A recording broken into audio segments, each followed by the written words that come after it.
On a déjà vu la dernière fois ce que les femmes disaient vouloir versus ce qu'elles voulaient réellement dans le cadre d'une relation amoureuse. Aujourd'hui, on va le voir dans le contexte du dating. Et donc, plus précisément, venir comprendre un petit peu les différences fondamentales entre ce qu'une femme va dire qui l'intéresse ou qui l'attire chez un homme versus les réels facteurs d'attraction qui vont faire qu'une femme va désirer un homme. Et aujourd'hui, c'est au travers d'exemples et d'analyses précises que l'on va venir observer cette dichotomie. Commençons par le commencement. Qu'est-ce qu'elles vont dire qui va les intéresser, qui va être un facteur décisif pour elles dans la sélection de leur partenaire? Elles vont habituellement mentionner trois grands aspects. Le premier étant la sécurité financière, le deuxième étant le sens de l'humour, le troisième l'apparence physique. Ce sont les trois grands traits qui ressortent très régulièrement. Maintenant, la question à se poser, c'est est-ce que ces traits-là sont vraiment importants dans le facteur d'attirance que les femmes vont avoir? On pourrait se dire déjà que l'apparence physique va jouer un rôle, mais on se rend compte en observant certaines courbes qui montrent le niveau d'attraction qu'une femme va avoir par rapport à quelqu'un qu'elle ne connaît pas, et donc par rapport à l'attraction physique pure versus par rapport à quelqu'un qu'elle connaît, et on va voir que la courbe démontrée va être différente lorsqu'elle ne connaît pas la personne, lorsqu'elle n'est pas familière avec la personne, par rapport à lorsqu'elle la connaît. Je mettrai les liens en description, mais ce que ça implique, c'est que par rapport à un inconnu, une femme va trouver un inconnu habituellement moins beau qu'il ne l'est, même si c'est un 10 sur 10, elle va l'estimer plutôt à 8 habituellement. C'est un facteur, un biais cognitif qui va faire en sorte de ne pas montrer quelqu'un comme aussi attirant qu'il est réellement avant de le connaître. Et effectivement, il y a des tendances au travers des études psychologiques qui montrent que plus on connaît une personne, plus on la trouve fondamentalement attirante, physiquement, habituellement. Donc, ce qui met en avant le fait que l'apparence physique n'est pas réellement un des facteurs déterminants dans la réelle attirance que l'on va pouvoir obtenir de la part d'une femme. Qu'est-ce qui va faire qu'on va l'attirer dans le cadre d'une interaction? Autre cas, bien sûr, la sécurité financière. Comment est-ce qu'on va pouvoir faire en sorte d'utiliser ça comme facteur d'attirance quand on sait que ce sera un facteur pertinent que dans la mesure où la demoiselle est ce qu'on pourrait appeler une gold digger, donc elle va être intéressée uniquement par notre pécule, ou alors une fois qu'elle aura couvert les autres aspects d'attraction pour elle importants. Et enfin, le dernier aspect, sens de l'humour. Sens de l'humour qui lui aussi va être important, non pas dans les facteurs d'attraction, mais réellement avant tout dans les facteurs pour se mettre dans une relation à long terme avec la personne. Donc là, on peut le voir en fait qu'il y a une mécompréhension complète de ce qui va intéresser une femme par rapport à un homme versus les facteurs d'attraction. Donc en fait, quelles vont être les conditions sous lesquelles elle va pouvoir être en relation avec cet homme versus qu'est-ce qui va l'attirer initialement. Donc ce qu'on va venir débunker aujourd'hui, et là on a déjà commencé, c'est quels sont en réalité les facteurs d'attraction.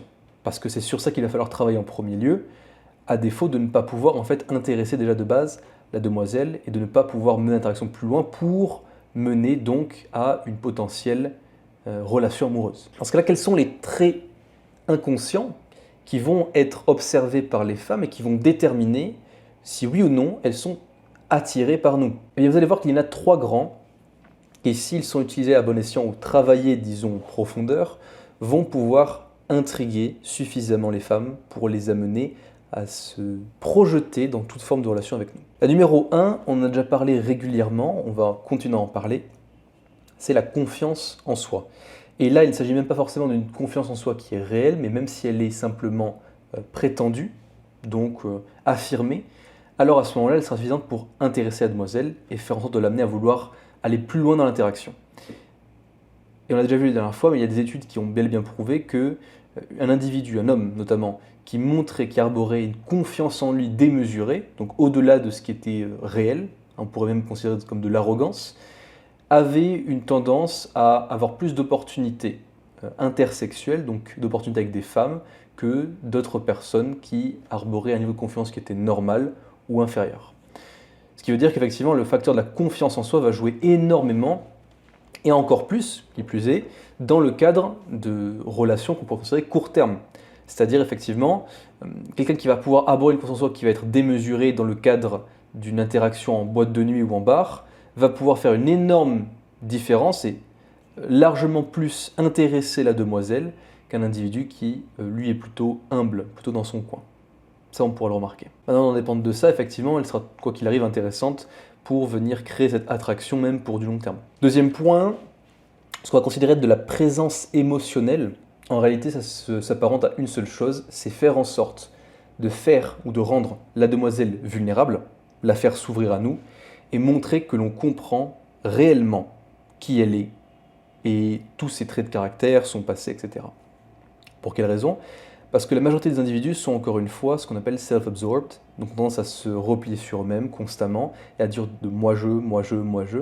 Donc comment vous pensez que vous vous sentiriez si en face de vous, vous avez une personne qui vous posait des questions extrêmement pertinentes, vous faisait remettre en question des choses de votre vie que vous n'aviez jamais considérées, et aller même jusqu'au point où elle vous faisait avancer dans votre réflexion et concevoir le fait que vous avez besoin de travailler sur vous-même. L'expérience serait tellement transformatrice que vous retiendrez cette personne et vous seriez réellement intéressé que par en savoir plus par rapport à elle. Vous voyez? Donc plutôt que de chercher constamment à parler de vous et de vous mettre en avant, là où on pourrait penser que la confiance en soi est basée là-dessus, non. La confiance en soi va être avant tout montrée, démontrée, plutôt que affirmée et dite, d'accord? Alors on pourra faire en sorte d'atteindre des nouveaux niveaux d'attraction chez elle, et on va pouvoir l'intéresser suffisamment pour pouvoir passer au prochain palier. Et enfin, le dernier point qui va, j'en suis sûr, vous intéresser, c'est la question du leadership. Leadership, et même plus précisément, leadership type bad boy. On va pouvoir remarquer que bon nombre de femmes qui sont blessées, notamment par blessure de l'abandon, abandon de leur père, habituellement, vont être attirées par des hommes qui seront considérés comme émotionnellement inaccessibles ou indisponibles.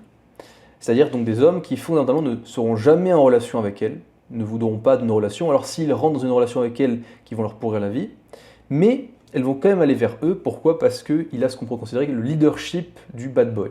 C'est-à-dire qu'il n'a rien à faire. Et si de base une femme va être prédisposée, disons, à être dans la polarité donc du style d'attachement évitant, donc à venir fuir quand on va lui courir après, avec ce genre d'homme, elle va être dans l'autre côté de la polarité, donc créer une compensation.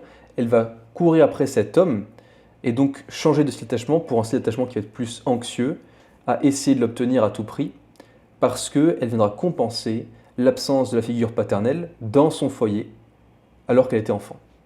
Et donc effectivement, si on est enfant et qu'on n'a jamais connu la présence du père, on va chercher à avoir ce leadership masculin fort dans notre vie.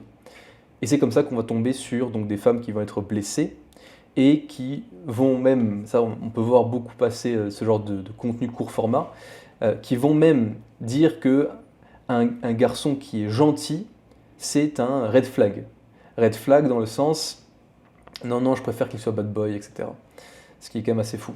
Ça, on le voit souvent passer aux États-Unis d'ailleurs. Et encore une fois, je citerai Bowlby, John Bowlby, qui déjà en 1969, avec sa théorie des styles d'attachement, pouvait déterminer que la blessure d'abandon, notamment le fait de se faire abandonner par le parent de sexe opposé, dans le cadre des femmes, donc par leur père, menait à la recherche éperdue d'un fort leadership masculin chez un partenaire potentiel. Ce qui pouvait donc mener à des relations amoureuses complètement toxiques, si elles existaient de base, ou en tout cas à venir être toujours dans une dynamique de style d'attachement anxieux-évitant, avec une polarité entre l'homme et la femme, et avec donc des femmes qui se mettent comme standard d'être avec le bad boy et de le rendre émotionnellement disponible, plutôt que de se concentrer sur elles-mêmes et donc de travailler sur leurs propres blessures pour être épanouies et ensuite entretenir une relation pertinente et saine, ce qui est donc bien sûr voué à l'échec. Dans ce cas-là, pourquoi la différence fondamentale entre la compréhension justement du désir exprimé et du désir réel? On pourrait se le demander.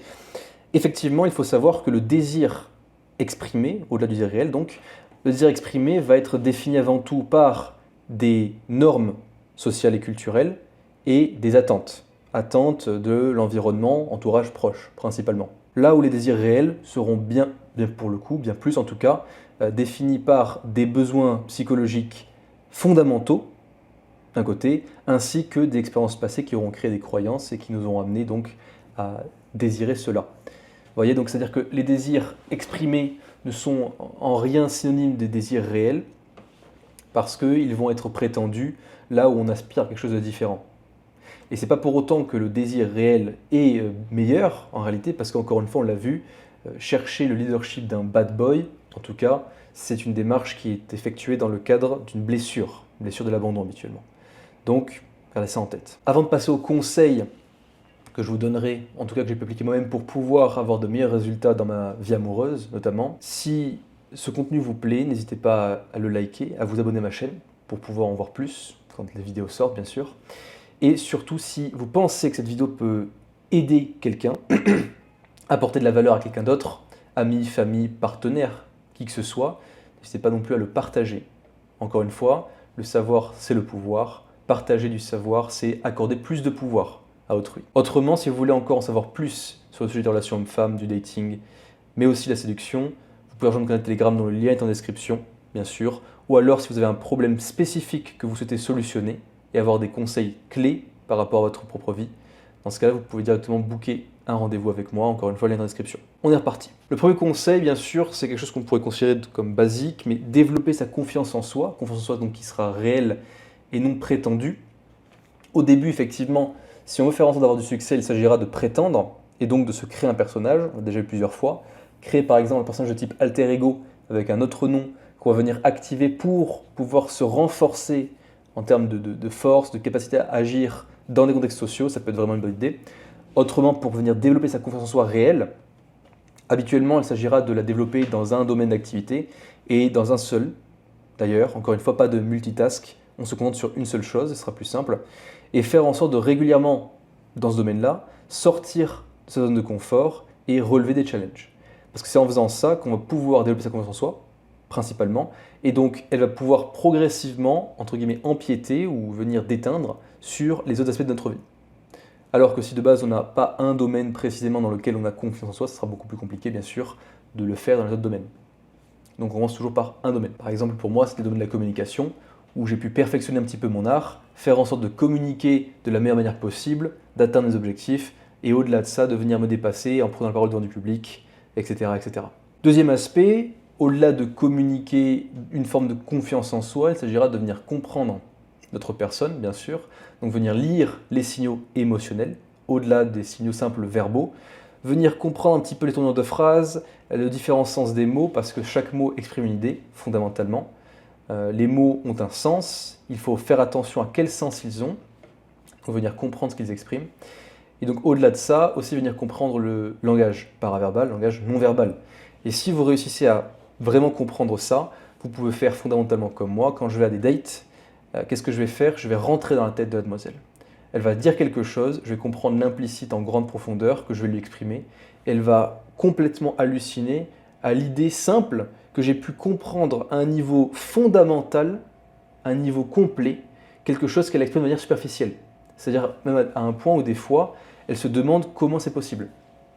Pas plus tard, il y a ça quelques temps, il m'est arrivé donc d'aller à un rendez-vous comme ça, où j'ai fait un monologue qui, je pense, a duré une quinzaine de minutes, où j'ai complètement explosé toutes ces barrières. Je lui ai montré que je la comprenais complètement et qu'elle fonçait droit dans le mur.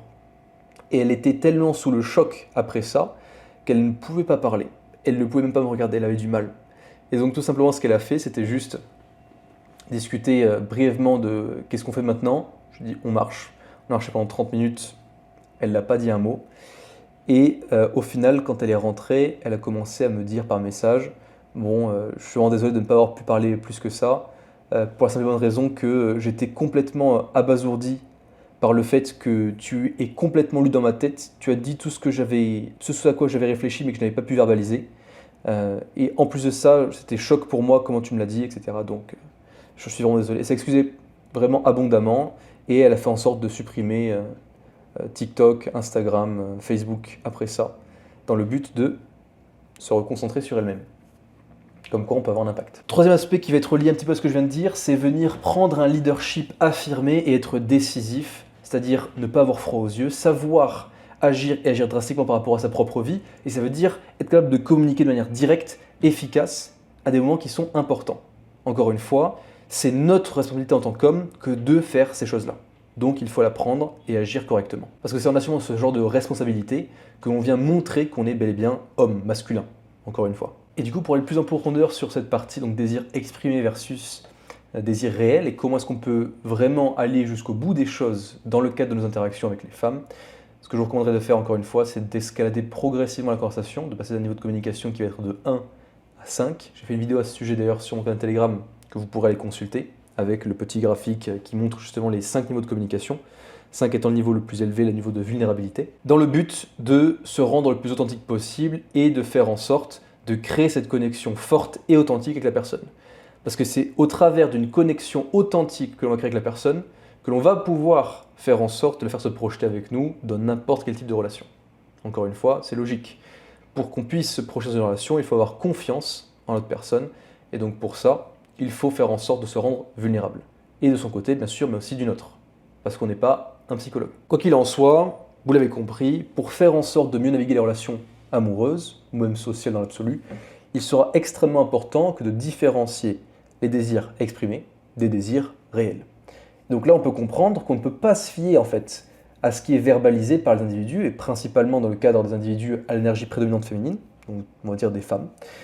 C'est pour ça qu'il faut vraiment travailler sur la compréhension du langage paraverbal et non verbal, ainsi que de l'implicite dans le verbal. Parce que si on ne le fait pas, on va rester bloqué sur une première lecture qui nous paraît, pour nous, hommes, limpide, qui a l'air de vouloir dire juste ce que ça veut dire, alors qu'en réalité, il y a des implications sous-jacentes qui sont relativement conséquentes, et qu'il faut savoir apprivoiser, sans quoi on risque de se voir prendre des épines, et se faire planter des épines, en fait, donc de se faire blesser d'une manière, et de ne pas arriver à atteindre nos objectifs quels qu'ils soient, donc soit de créer une relation amoureuse, soit juste de connecter avec la personne. Ça peut même être dans le cadre du business en réalité, parce qu'encore une fois, il y a de l'implicite partout, et chaque communication est une transaction. Donc, pensez-y. Maintenant, quelques questions pour vous, auxquelles vous pourrez répondre en commentaire, si ça vous intéresse bien sûr. Comment, à votre avis, vous pouvez appliquer cette compréhension des choses pour pouvoir mieux répondre aux désirs profonds des personnes et faire en sorte d'être encore plus attirant à l'image donc des femmes, ou dans les yeux des femmes. Réfléchissez à vos perspectives passées, à vos expériences aussi. N'hésitez pas à les partager en commentaire pour venir éclairer d'autres personnes qui pourraient avoir besoin de votre aide, en tout cas de votre feedback et de ce que vous avez pu vivre par le passé. On est une communauté, le but c'est vraiment de s'entraider. Si vous voulez encore plus y participer, n'hésitez pas encore une fois à rejoindre le canal Telegram. Nous sommes déjà un peu plus de 200, où vous pouvez donc avoir accès à du contenu privilégié et aussi interagir avec les autres. C'était Rémi, bon courage.